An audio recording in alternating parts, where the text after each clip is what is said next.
A todas y a todos ustedes. Buenas tardes. Vamos a comenzar ya nuestra segunda sesión de esta materia,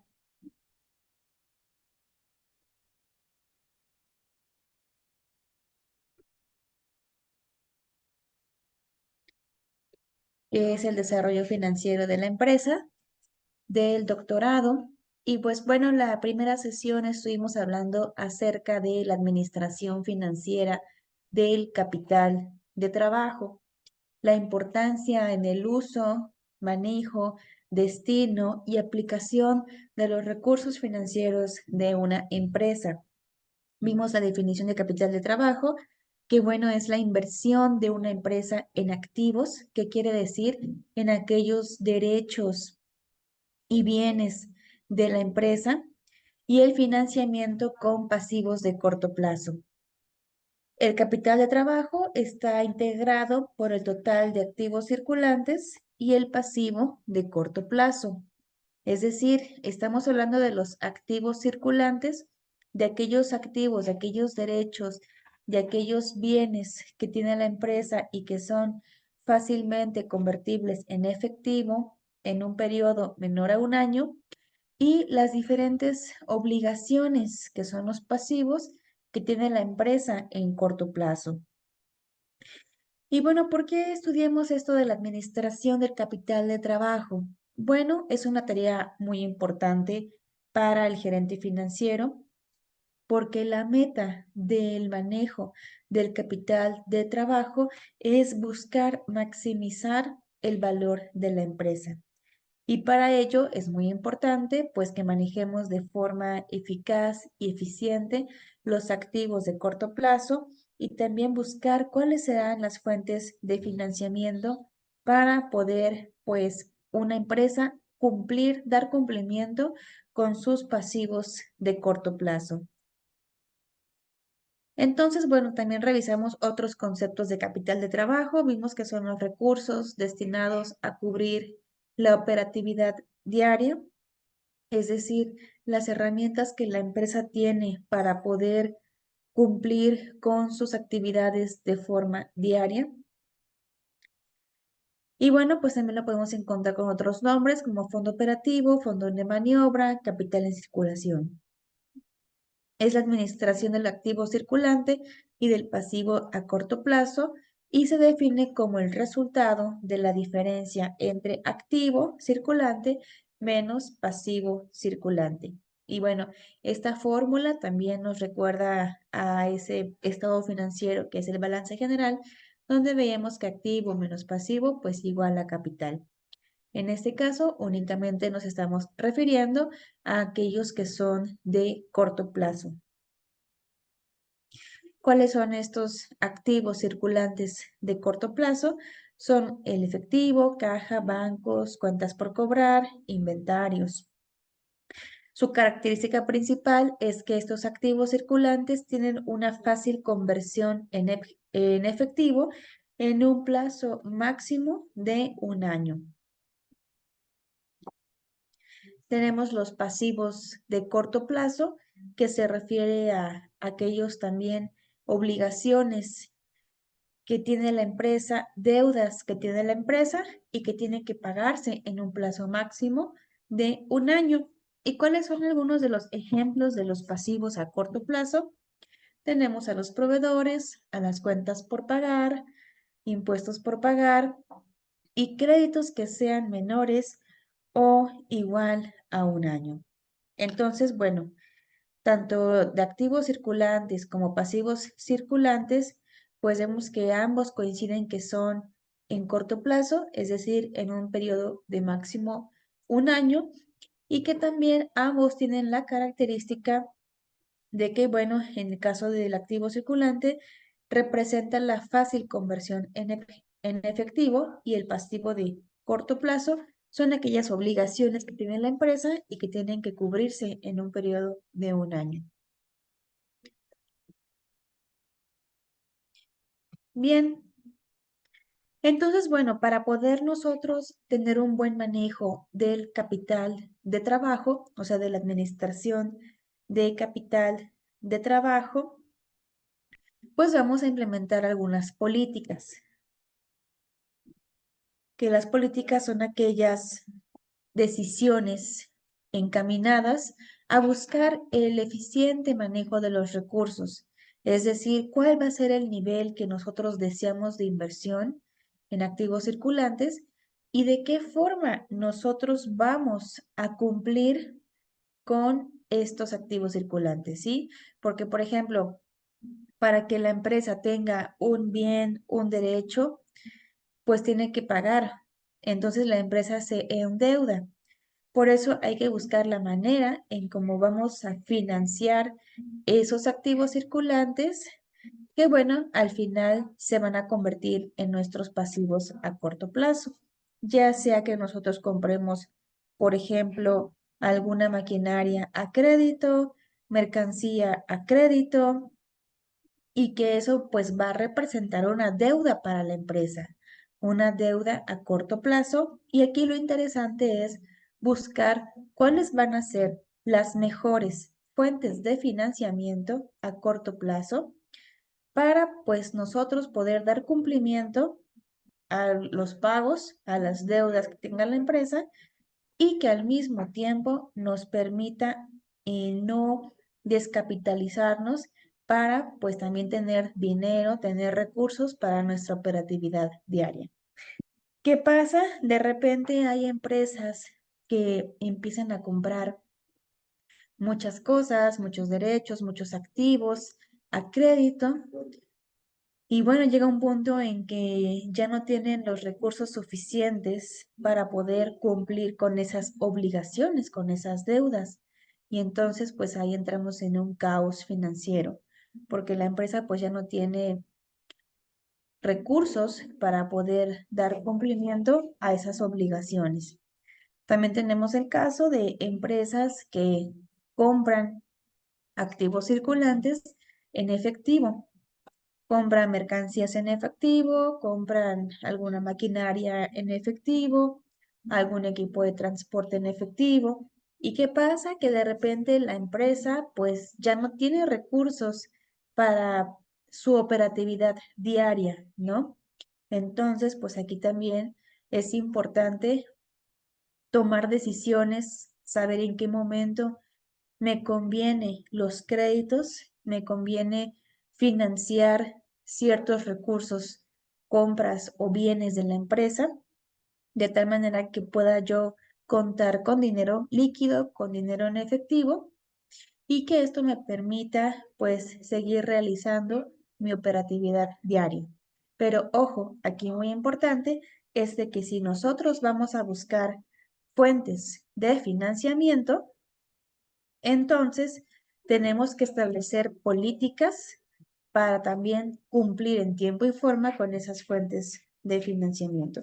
Nada más quisiera preguntar si me escuchan. Sí, doctora, sí se escucha muy bien. Sí, bien, gracias. De todos modos, voy a encender el micrófono. Bien, entonces por eso aquí ponemos estas interrogantes que dice que hay que revisar el nivel de inversión apropiada y también revisar la forma en que vamos a financiar esa inversión. Y bueno, también vimos de manera muy rápida para recapitular esto, que tenemos aquellas empresas que toman el riesgo para poder tomar una política restringida, a menor capital de trabajo, mayor riesgo de ser solvente. Otras empresas que tienen una política relajada, que a mayor capital de trabajo, menor riesgo de ser solvente. Y la política moderada que busca un equilibrio. Aquí vemos, por ejemplo, la política relajada, que dice que del 50% de los activos circulantes vamos a endeudarnos el 30%. La política restrictiva nos dice que del 30% de los activos circulantes nos endeudamos un 50%.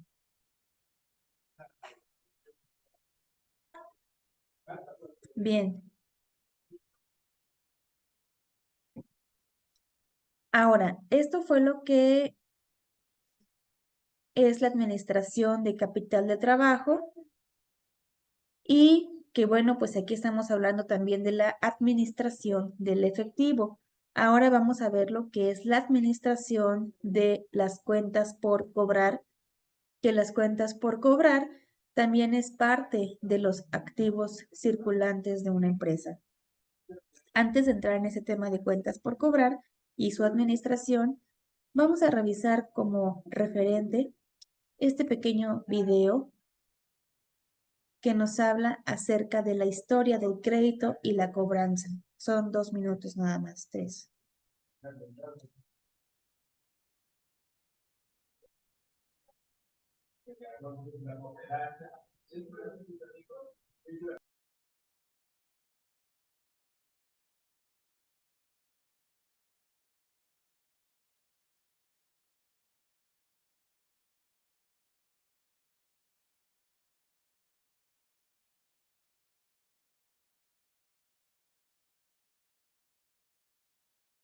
Así es que no tenemos la certeza de cuándo fue la primera operación a crédito, dado que pudo haber sido en base a trueque. Sin embargo, en el año con los fenicios tenemos el primer antecedente en tablillas de arcilla que tenían los fenicios para registrar las operaciones de crédito. ¿Y por qué son importantes los fenicios? Bueno, porque fueron una civilización que tuvieron escritura, tuvieron moneda y eran excelentes navegadores, por lo cual promovieron el comercio. Y en sus tablillas de arcilla tenemos esos registros de las primeras operaciones que realizaron y tenemos fe de eso hasta nuestros días. Otra antigua civilización que es muy importante para el crédito es Roma, porque esta es la que da las bases de lo que son las obligaciones y del derecho civil. En este derecho encontramos qué son las obligaciones de dar, hacer o no hacer, y a final de cuentas es cuando encontramos que el crédito es una obligación. En Roma encontramos que ya había penalizaciones por la falta de pago, que iba desde confiscar los bienes, convertir al deudor en esclavo o incluso la muerte. De todas las grandes civilizaciones, Roma es la que persiste en todas sus aportaciones hasta nuestros días. Después de eso encontramos que con los grandes viajes de circunnavegación y exploración después del Renacimiento, se hacen grandes inversiones de dinero para poder financiar esos grandes viajes de exploración. Finalmente, en el siglo XII, se establecen los primeros bancos y es como empieza a surgir el sistema financiero, el cual es imprescindible para cualquier sistema que quiera otorgar créditos. Posteriormente, durante la Revolución Industrial tenemos un crecimiento exponencial de la producción y es cuando los productores necesitan colocar sus bienes entre todos los consumidores, es decir, hay un excedente de la oferta, pero ¿cómo íbamos a poder distribuir esos bienes entre la comunidad para poderlos consumir? El crédito en ese entonces también fue muy importante para poder colocar los productos entre nuestros consumidores. Otro antecedente importante es la empresa de máquinas de coser Singer. Probablemente todos han visto alguna de estas máquinas en sus hogares y por eso es precisamente que Singer pudo penetrar el mercado vendiendo sus máquinas con pagos pequeños por largos tiempos. Es así que para 1860 esta empresa ya había colocado en el mercado sus máquinas de coser a través de pagos semanales o quincenales por periodos muy largos para poder realizar estas inversiones en el hogar. Posteriormente, a inicios del siglo pasado, ya se vendían joyas, pianos, todo lo que se requiriera a través del crédito. Para 1960 surge la primera tarjeta de crédito, que a final de cuentas es una línea de crédito y es un instrumento que convive con nosotros hasta nuestros días. Como podemos observar, el crédito ha estado presente en la historia de la economía, en la historia del comercio, es decir, en la historia del hombre.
Bien, como pudimos apreciar en este pequeño video, pues la historia del crédito, de la administración que es parte de la administración de las cuentas por cobrar, pues es algo, tiene su origen desde la época antigua, que es tan antiguo como nuestra civilización, y pues que bueno, en un principio el préstamo se efectuaba en especie. Sí, a través del trueque, yo te prestaba algo en especie y para que tú me dieras otro bien, ya fuese comida, ya fuese vestimenta. Y bueno, pues posteriormente apareció lo que es el empleo de la moneda cuando surgieron los primeros signos crediticios y de una forma ya tabulada.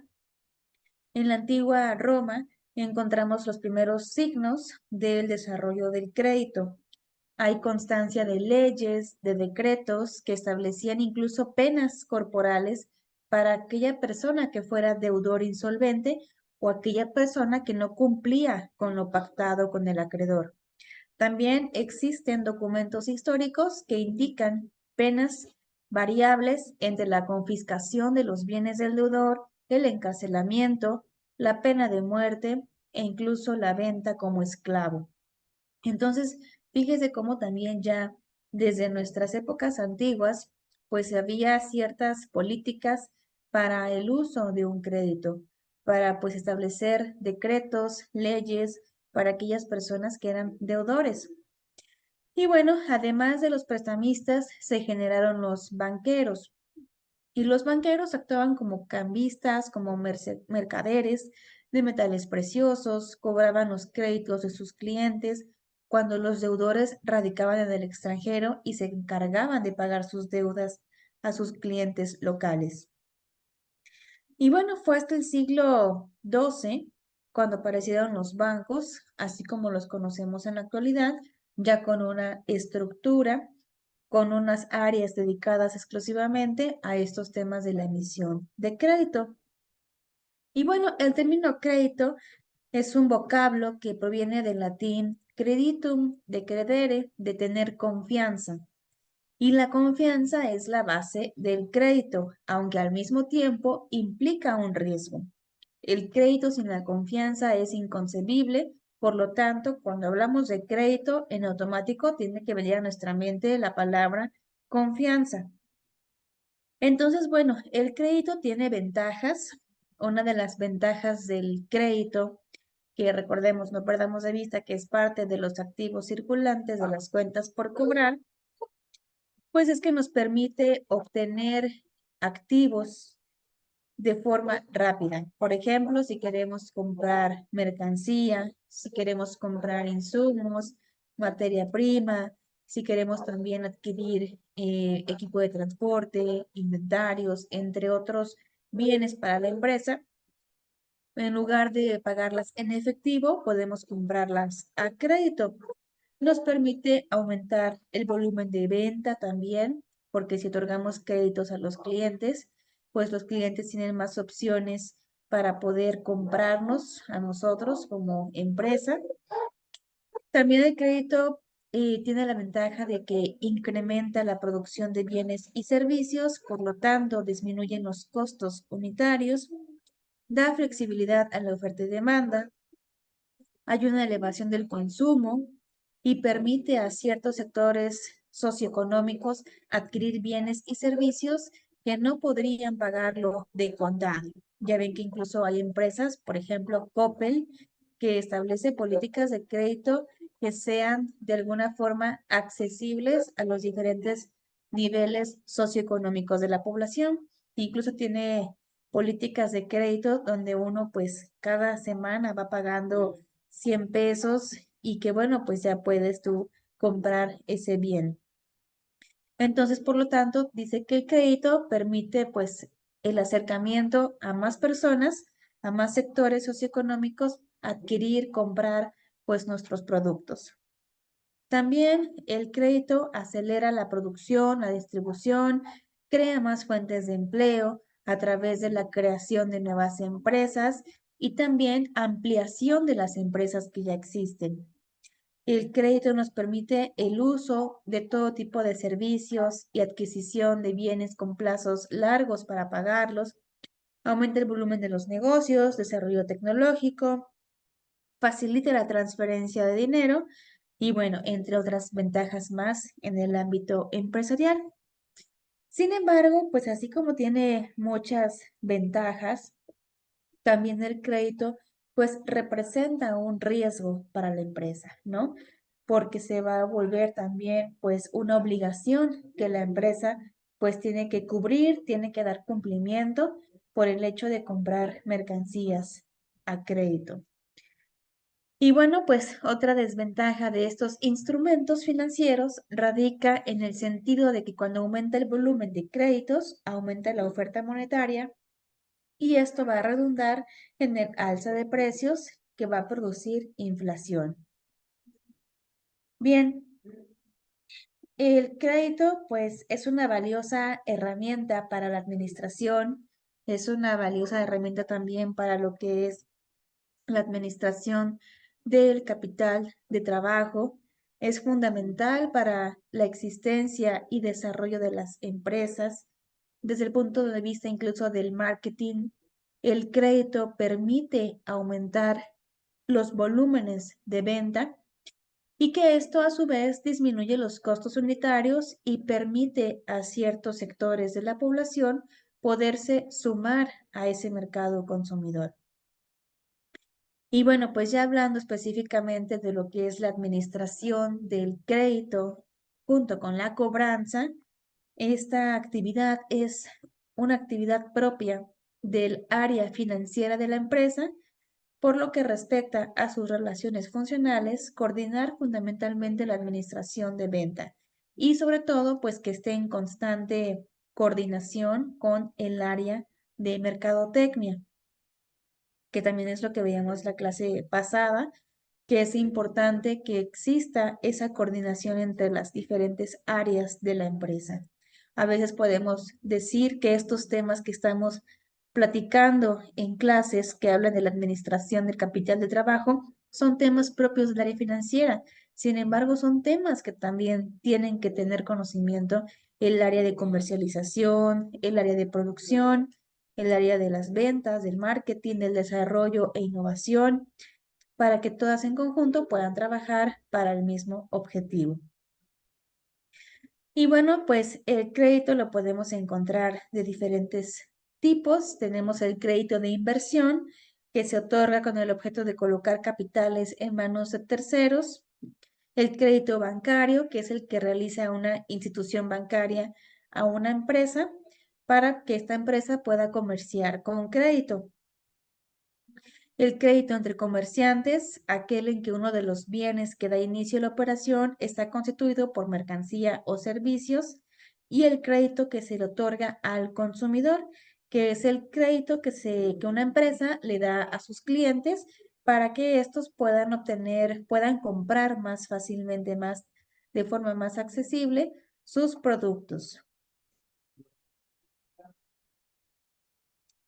Bien, el crédito tiene unas características que se conocen como las 5 Cs. Voy a compartirles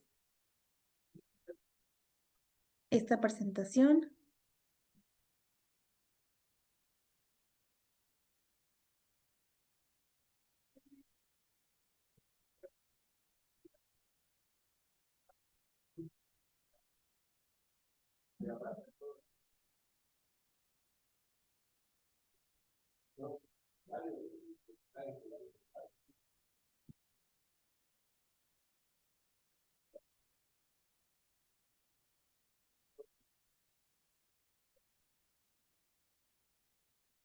Bien,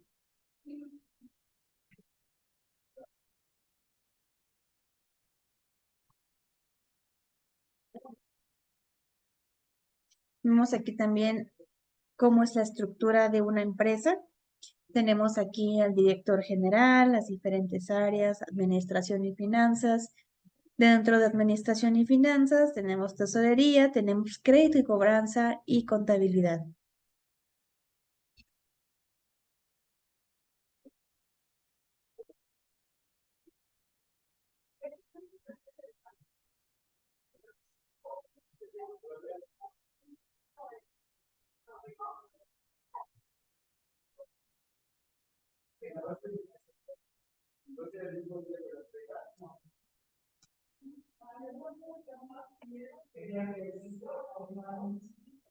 Bien, entonces tenemos aquí las 5 Cs del crédito. Ay, perdón, esperen.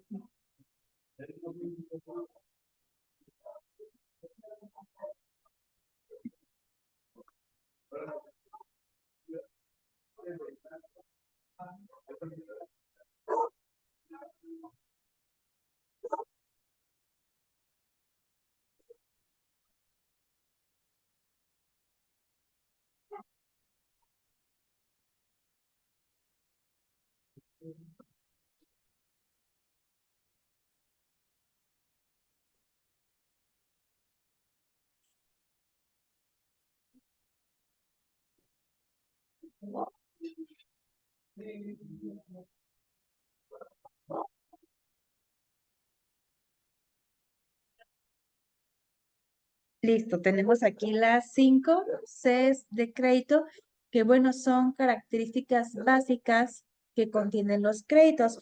Los principales factores que deben tomarse en consideración para tomar esa decisión si un crédito se otorga o no son por qué cantidad, es decir, cuánto voy a otorgar crédito y en qué términos y condiciones están comprendidos.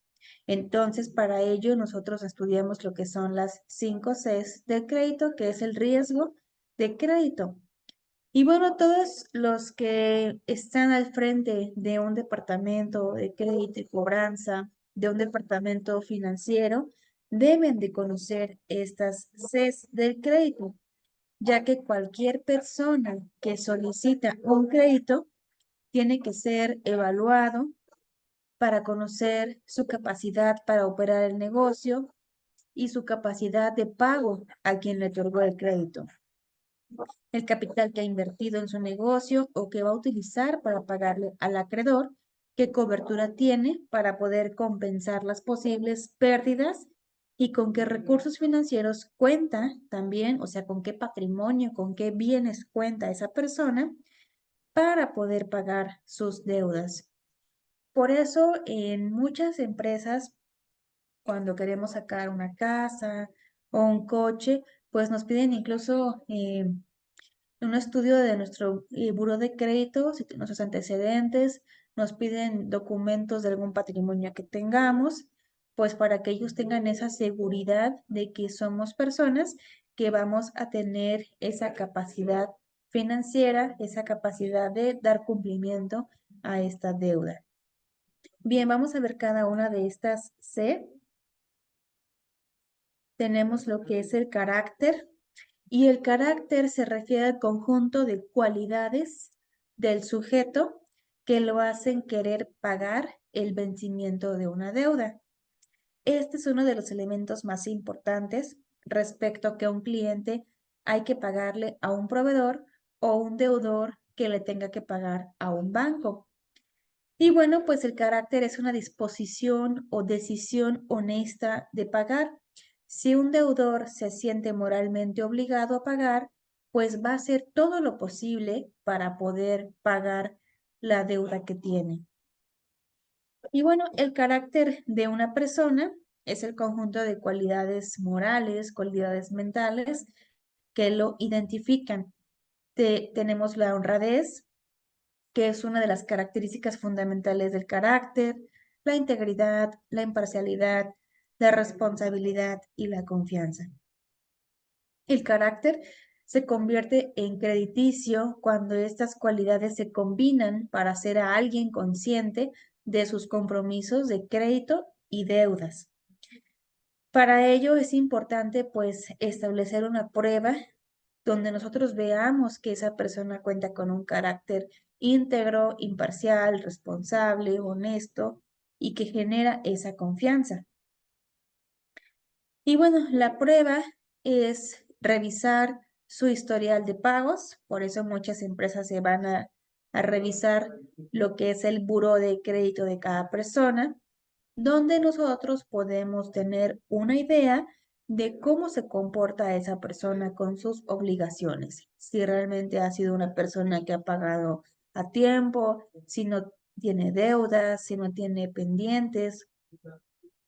También este tipo de pruebas se buscan en los puestos de confianza que una persona haya desempeñado, la estabilidad en su residencia, en su trabajo, en sus relaciones profesionales o comerciales, en su desarrollo, así como la integridad que esta persona también revele en una entrevista. Muchas empresas, bancos también, lo que hacen es una entrevista donde en esa entrevista pues se puede observar también estas características del carácter.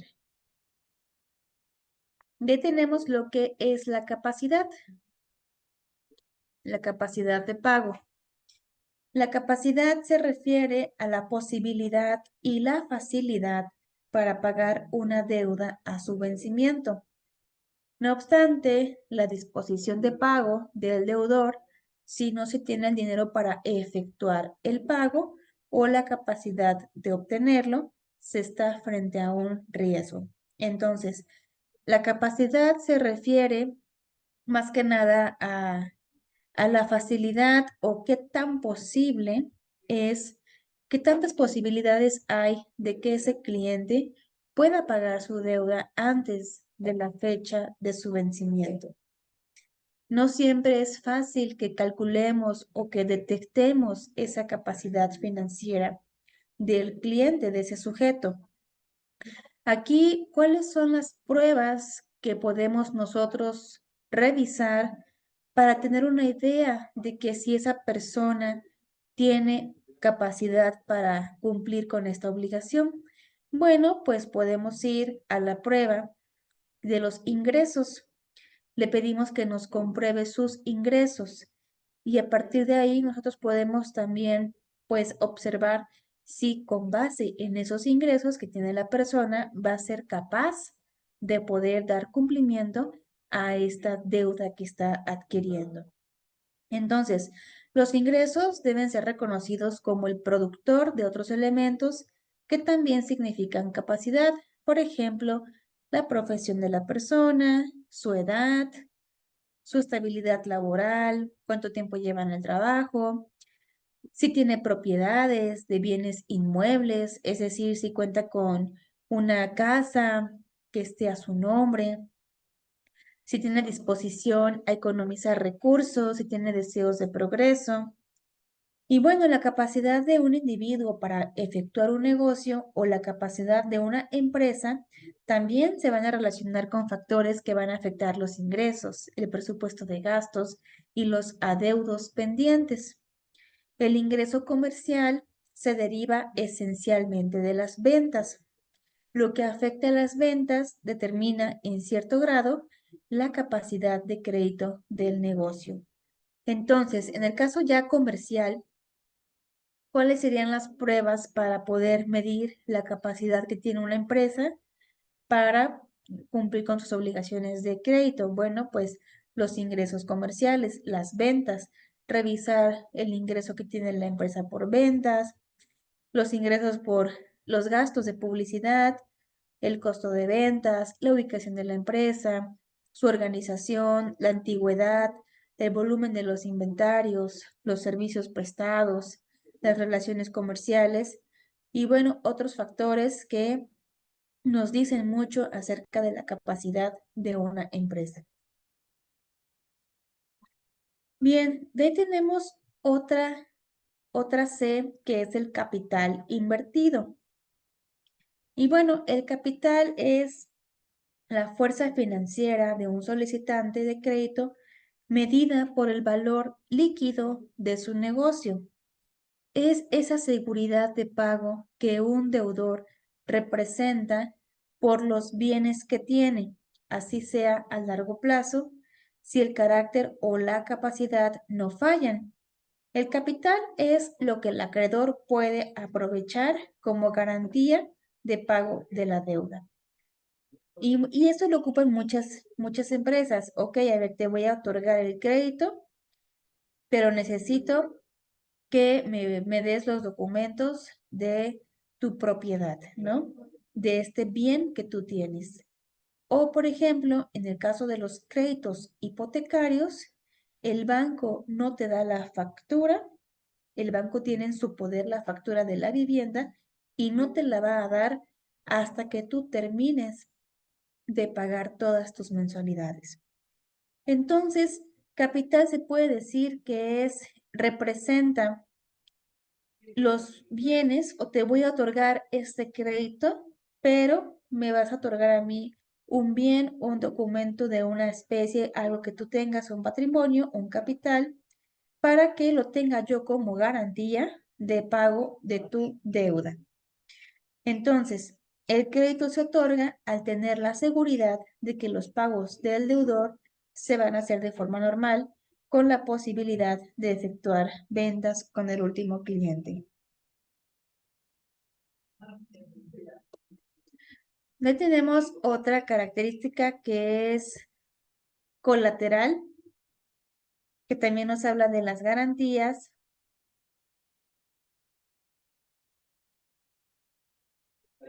Y que nos dice que se refiere a los recursos financieros y a otros recursos como el efectivo, inventario y otros activos que tenga una empresa y que le van a servir también para pagar sus cuentas.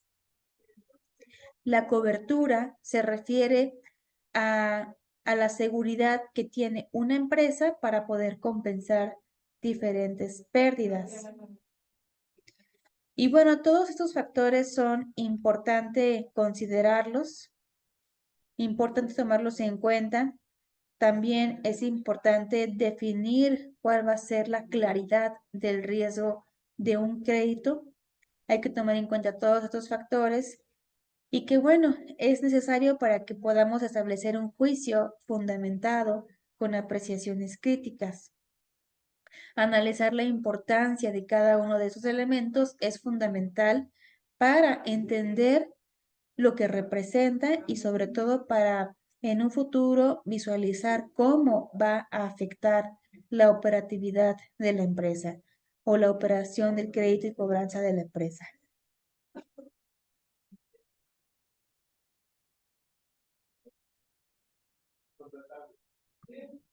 Bien, voy a cambiar de pantalla.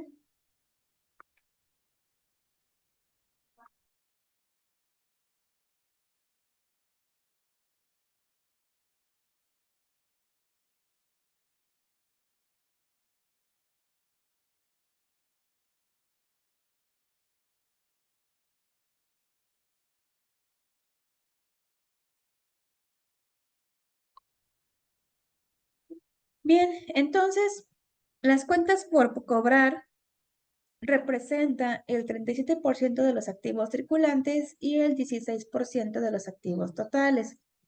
Estas cuentas por cobrar que son activo circulante son controlados por el administrador financiero a través de políticas de crédito y políticas de cobranza.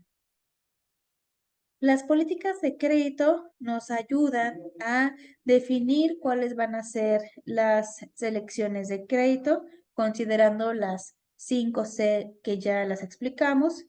También nos ayuda a definir cuáles son los requisitos que vamos a otorgar a los clientes para brindarles un crédito, que dentro de estos requisitos, pues sí es muy importante tomar en cuenta lo que es el carácter, la cobertura, la capacidad y todos estos que vimos, todas estas características y factores que vimos, de tal manera que a nosotros como empresa nos dé una seguridad y una credibilidad de que ese cliente va a cumplir con su deuda. Y bueno, también dentro de las políticas de crédito tenemos las condiciones de crédito, que son los términos para los clientes. También tenemos las políticas de cobranza, donde ahí se define cuáles van a ser las maneras en que vamos a cobrar esos créditos a los clientes para que ellos puedan hacerse responsables y poder cumplir con sus obligaciones en tiempo y forma. Bien, las principales fuentes de información crediticia son los estados financieros. En el caso de las empresas, cuando una empresa pues va a solicitar un crédito a un banco, ¿cuáles son las pruebas que el banco puede tener para decidir si otorgarle o no un crédito a una empresa, revisar sus estados financieros. Hay empresas, las empresas grandes, que tienen publicados sus estados financieros en Internet, esto por obligación. De hecho, podemos irnos a la página de la Bolsa Mexicana de Valores y ahí descargar los estados financieros de diferentes empresas, donde podemos pues conocer si es una empresa que va en déficit o si es una empresa que va con una salud financiera favorable. Entonces, a partir de ahí, podemos tomar decisiones de inversión, si me conviene invertir en esa empresa, si me conviene comprar acciones de esa empresa, o si yo como banco me conviene otorgarle un crédito a esa empresa. Si yo veo que en sus estados financieros es una empresa que va en déficit, que va con números negativos, con números rojos, pues entonces aumenta el riesgo de que esa empresa no me pague esta deuda que está adquiriendo conmigo. Bien, otra de las fuentes de información, hablando pues ya de personas, de individuos, es revisar su información crediticia en el buró de crédito. También podemos acudir a las agencias de intercambio de referencia de créditos, intercambio directo de referencias crediticias y verificación bancaria. Verificar sus estados de cuenta bancarios. Ahora, cuando hacemos un análisis de la información de crédito, la empresa establece procedimientos fijos para el empleo de un análisis de crédito. No es suficiente con determinar la solvencia de un cliente, sino también tener esa capacidad para estimar la capacidad máxima de crédito que se le puede otorgar a ese cliente.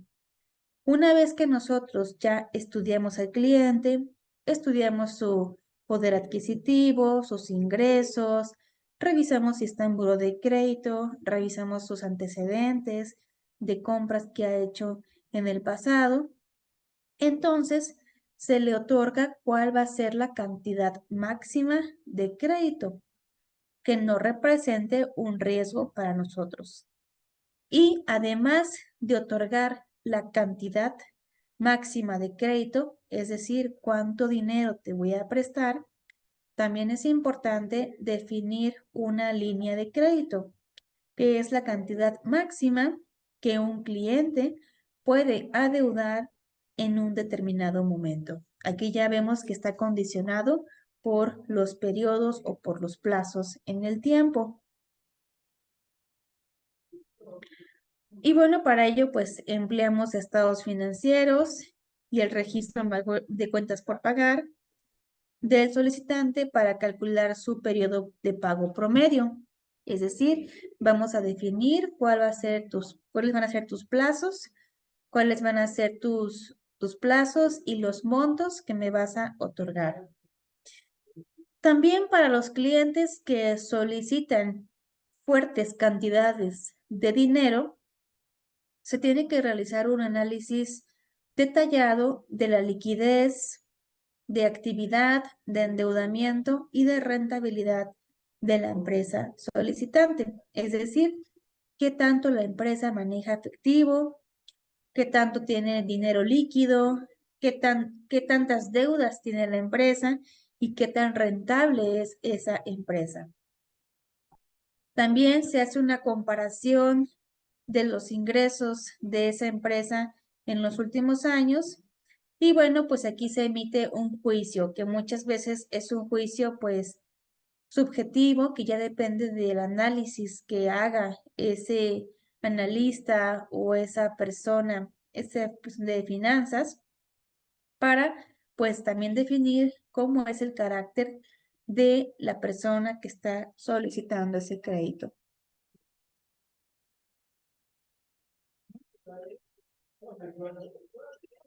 Bien, ahora para ello, pues muchas empresas elaboran diferentes normas de crédito, que son los criterios para, pues, saber si se le va a otorgar o no un crédito a un cliente. Y aquí vamos a determinar cuál es la política de la empresa, si va a ser una política restrictiva o una política más flexible. Aquí también es importante analizar ciertas variables, tienen que considerarse para que una empresa pues se proponga a ampliar o a restringir sus normas de crédito. ¿Y cuáles son estas variables que hay que tomar en cuenta para que una empresa, ya sea que dé una mayor cobertura de crédito o restrinja las normas de crédito? Bueno, pues hay que revisar, punto número 1, el volumen de ventas. Si realmente es una empresa que tiene movimiento, que tenga ingresos, que se vea ese volumen de las ventas y también pues ver cómo se ha movido a través del tiempo. Punto número 2, revisar la inversión en las cuentas por cobrar, ¿sí? ¿Qué tanto tiene la empresa de cuentas por cobrar que representa parte de los activos? Y por último, punto número 3, los gastos por cuentas incobrables. ¿Cuáles son los gastos de operación, gastos de administración, gastos de venta, gastos de servicios que me va a generar por contratar a un equipo de cobranza para que esté pues llamando a mis clientes, solicitando que paguen, porque también eso representa gasto para la empresa?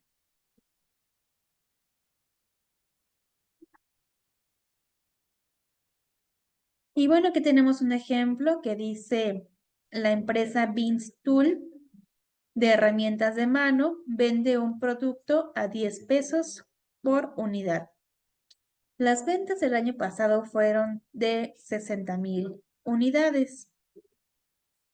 El costo variable por unidad es de 6 pesos.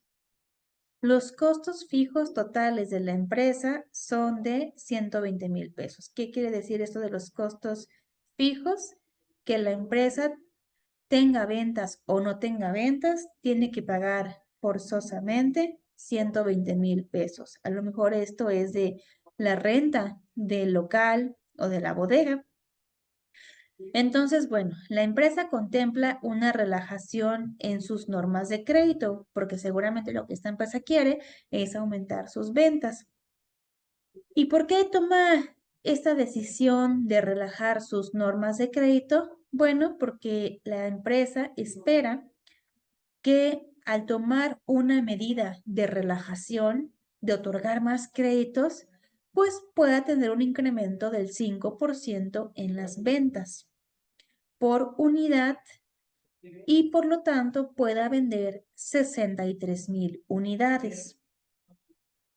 Después, un aumento en el periodo de cobranza promedio de su nivel normal de 30 a 45 días, que quiere decir que la empresa le va a brindar más días a los clientes para que puedan cumplir en tiempo con su deuda. Y además va a incrementar en los gastos de cuentas incobrables del nivel normal de 1% de las ventas a 2% de las ventas. El rendimiento requerido de la compañía en inversiones de igual riesgo, que es el costo de sustitución de mantener los fondos en cuentas por cobrar, es de 15%. Ahora, a fin de determinar si se debería llevar a cabo la ampliación de las normas de crédito, se debe calcular el efecto sobre la contribución adicional de utilidades por ventas, el costo de inversión en cuentas por cobrar y el costo de las cuentas incobrables. Entonces vamos a revisar cada una de estas. Vemos que entonces esta empresa nos habla de la contribución de utilidades por unidad, que va a equipar la diferencia entre el precio de venta por unidad, el precio de ventas de 10 pesos, el precio de venta, y el costo por unidad es de 6 pesos. Por lo tanto, la diferencia es de 4 pesos, que quiere decir que ventas menos costo es igual a utilidad. Por lo tanto, estamos viendo que la empresa va a aumentar de 60,000 unidades a 63,000. ¿Qué quiere decir? Que la empresa va a aumentar 3,000 unidades más. Por lo tanto, vamos a ver de cuánto sería la utilidad. 3,000 unidades por 4 pesos, es decir, que vamos a tener una ganancia de 12,000 pesos. Ahora, vamos a ver lo siguiente, que nos dice el costo de inversión marginal. El costo de inversión marginal de cuentas por cobrar es la diferencia entre el costo que implica mantener cuentas por cobrar antes y después de que nosotros ampliemos una norma de crédito. Por lo tanto, la inversión promedio de cuentas por cobrar, es decir, es igual al costo variable de ventas anuales entre la rotación de cuentas por cobrar, donde la rotación de cuentas por cobrar es igual a 360 días que tiene el año entre el periodo de cobranza promedio.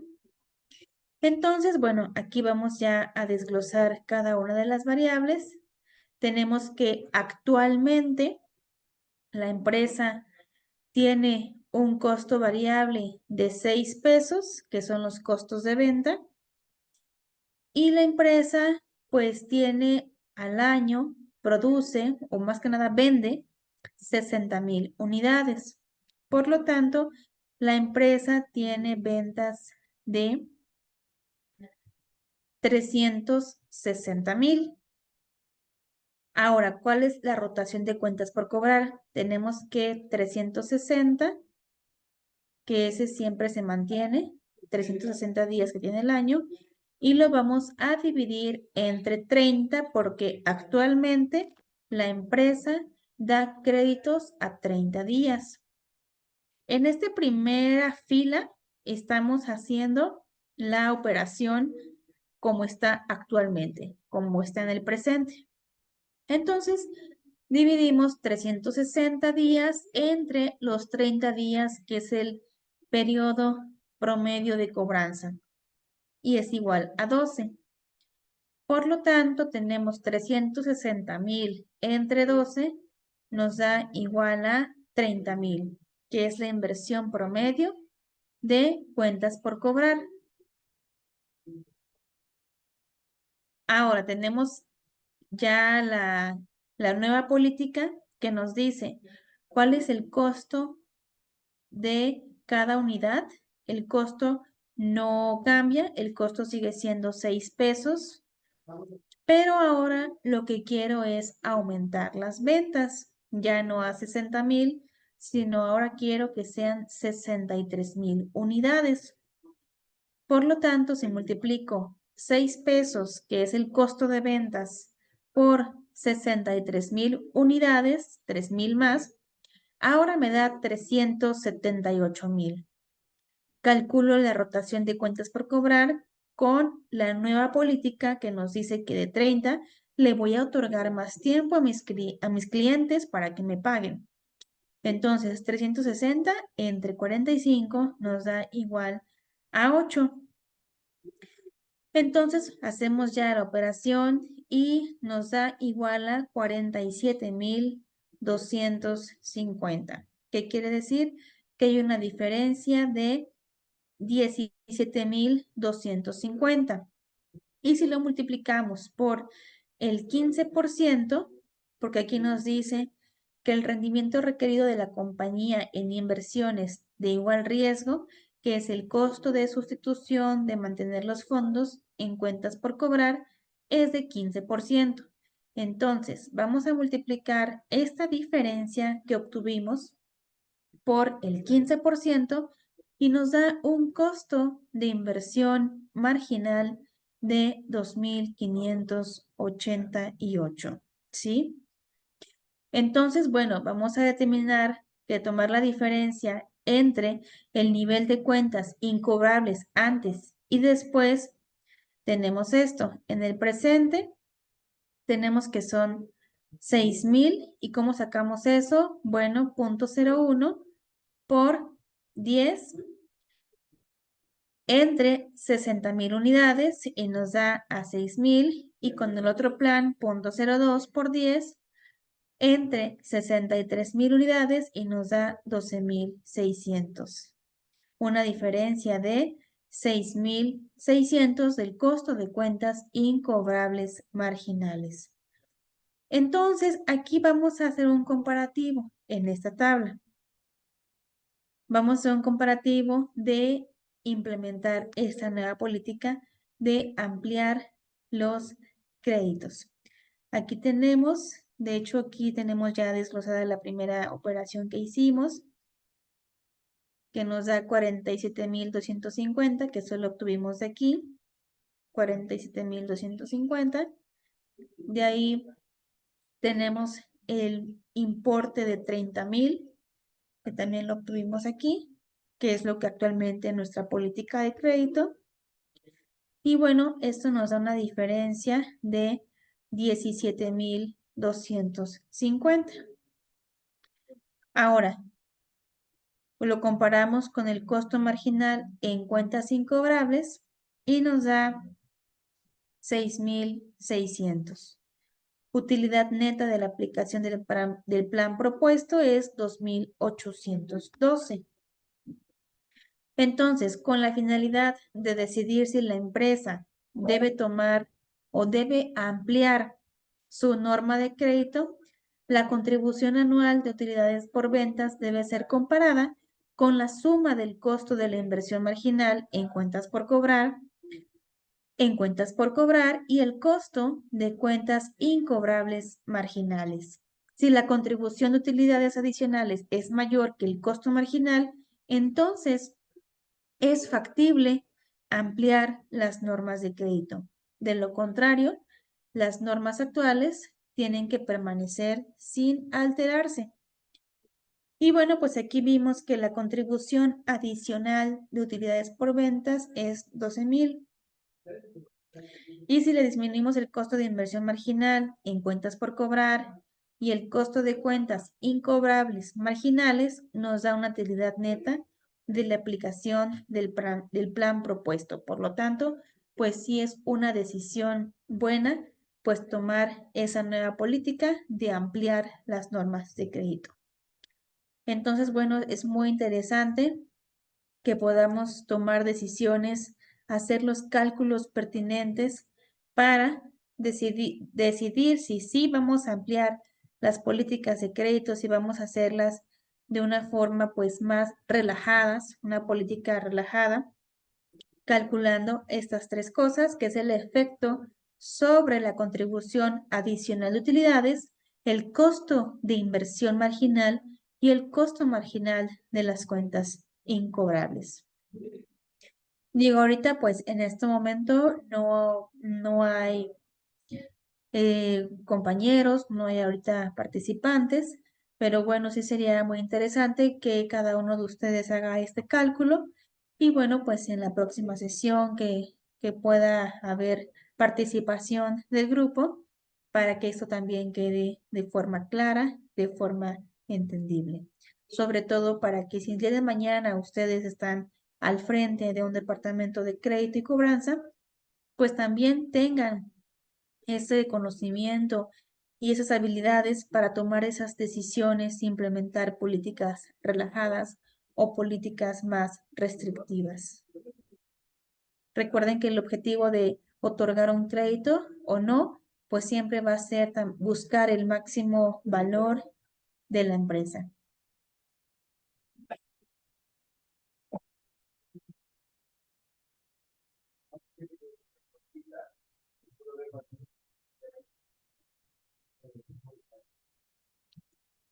Bien, aparte de la administración de créditos, que también se llama administración de cuentas por cobrar, tenemos lo que es la administración del efectivo y que forma parte de esta administración de capital de trabajo.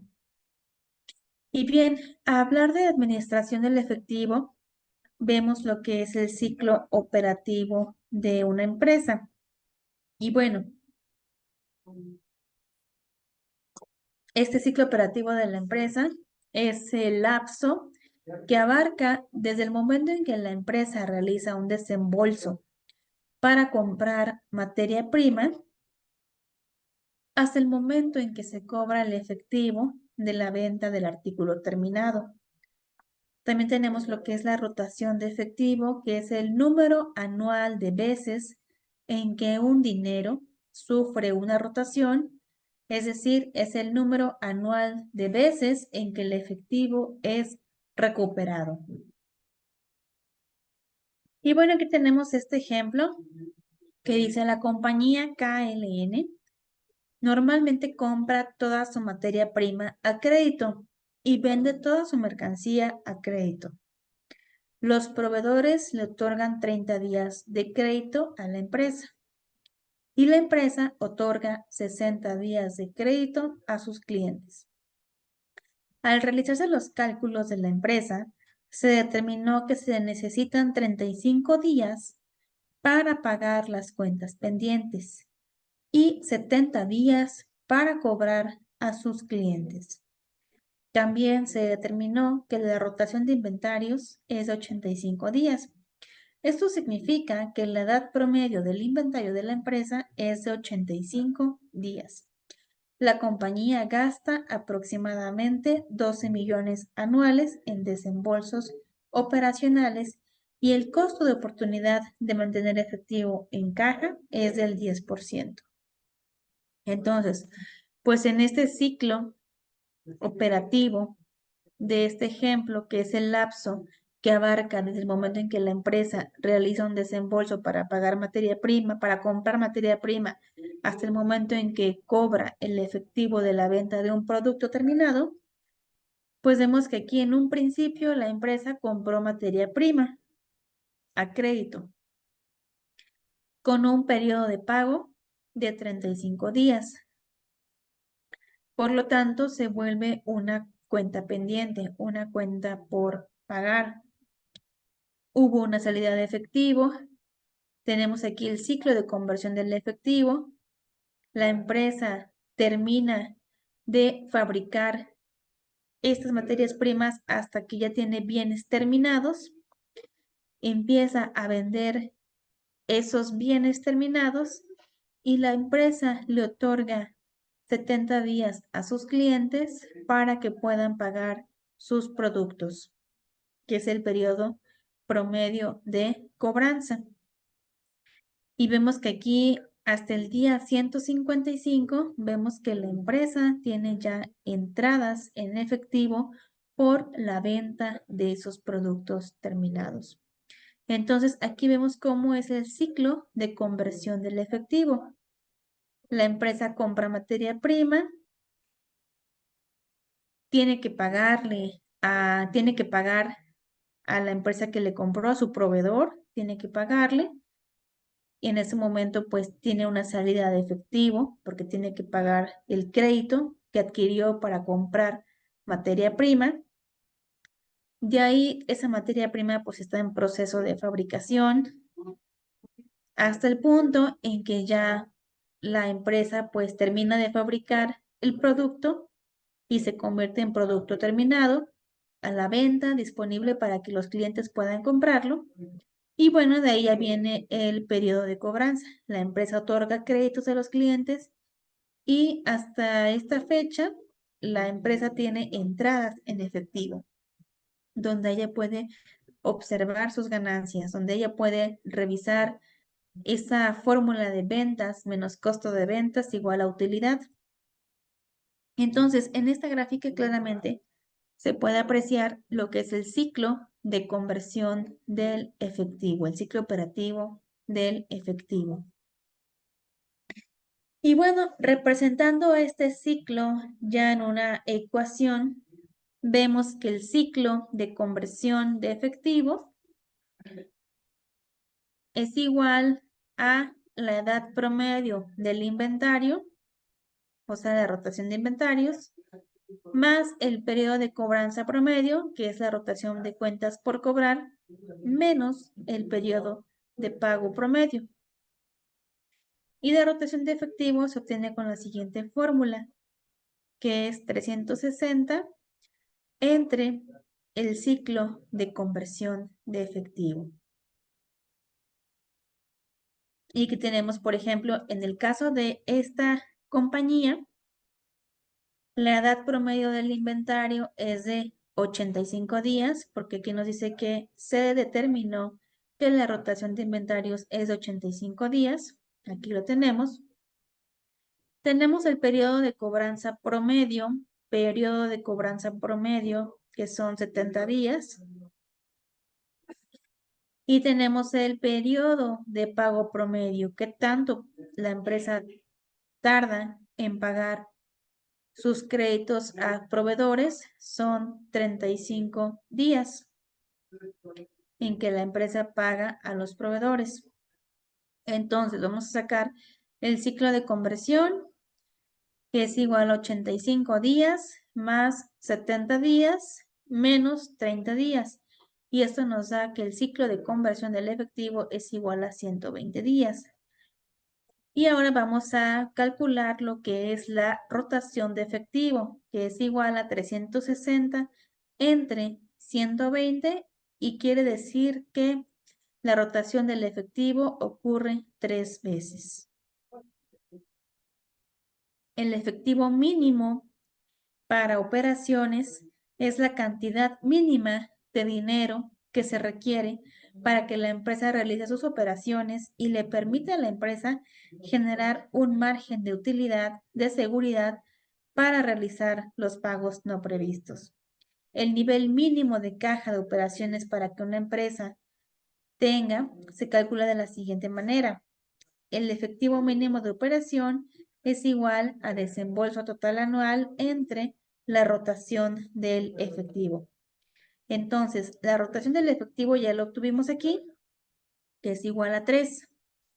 Ahora vamos a calcular cuál es el efectivo mínimo para que la empresa pueda realizar día con día sus operaciones y que la empresa tenga un margen de seguridad para atender pagos no previstos. Entonces, volviendo al mismo ejemplo, nos dice que ya calculamos esto, que son 3 veces, 120 días, 3 veces, y ahora vamos a calcular el efectivo mínimo para operaciones, que es igual a desembolso de la operatividad. Y aquí nos dice que la compañía gasta aproximadamente 12 millones anuales en desembolsos operacionales. Entonces tenemos los 12 millones de desembolso operacional y lo vamos a dividir entre la rotación de efectivo, que es 3. Por lo tanto, nos da igual a 4 millones. Esto nos da igual a 4 millones, que es estos 4 millones que son, que implica este importe de 4 millones, implica el efectivo mínimo que la empresa debe tener para dar cumplimiento con su operatividad, con sus obligaciones. Ahora, ¿cuáles son las estrategias de administración del efectivo? Tenemos aquí 3 estrategias. Tenemos retraso de las cuentas por pagar, que es cuando la empresa tiene que cubrir sus cuentas por pagar lo más tarde posible sin dañar la posición crediticia de la empresa, pero aprovechando cualquier descuento en efectivo que resulte favorable. Tenemos la siguiente estrategia, que es administración eficiente de inventario de producción, que es utilizar el inventario lo más rápido posible a fin de evitar existencias que podrían resultar en el cierre de la línea de producción. Y aceleración de cobranza de cuentas. Cobrar las cuentas pendientes lo más rápido posible sin perder ventas futuras debido a procedimientos de cobranza demasiado rápidos.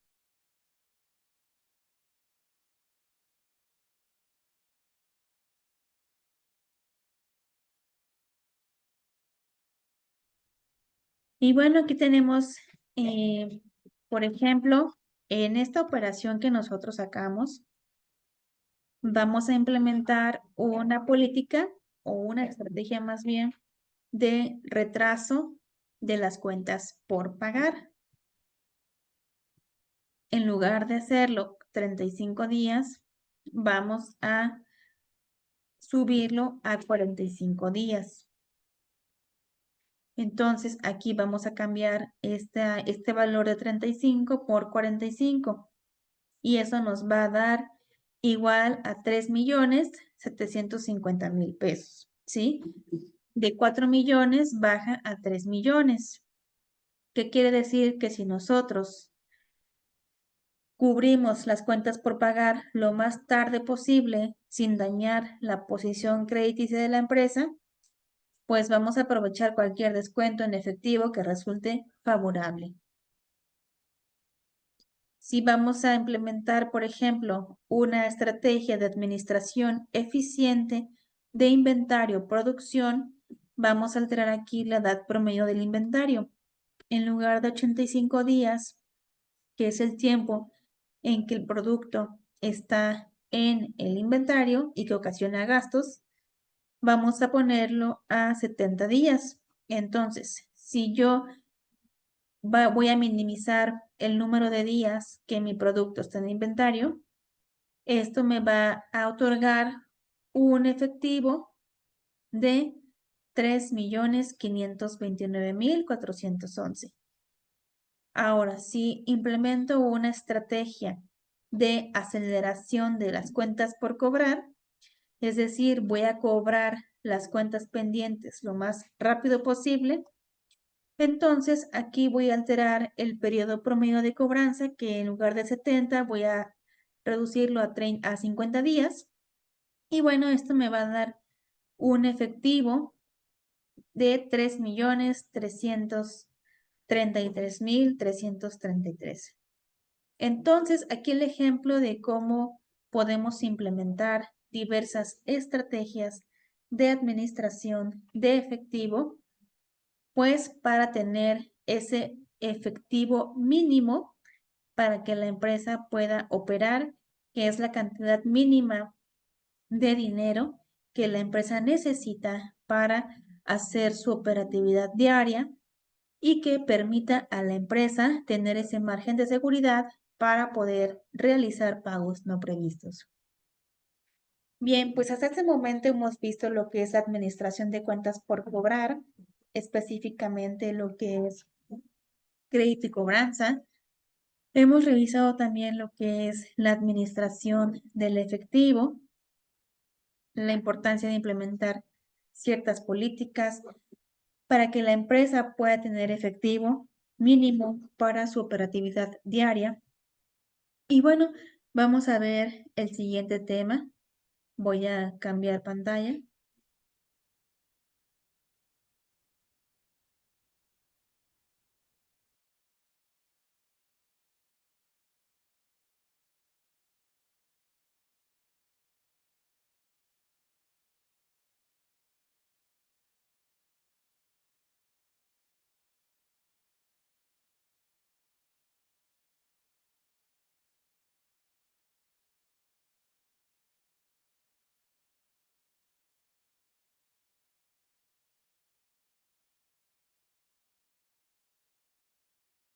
Bien, ¿qué es la administración de inventarios? Sin embargo, bueno, pues ya estamos a 2 minutos de concluir y entonces vamos a continuar este tema la siguiente sesión.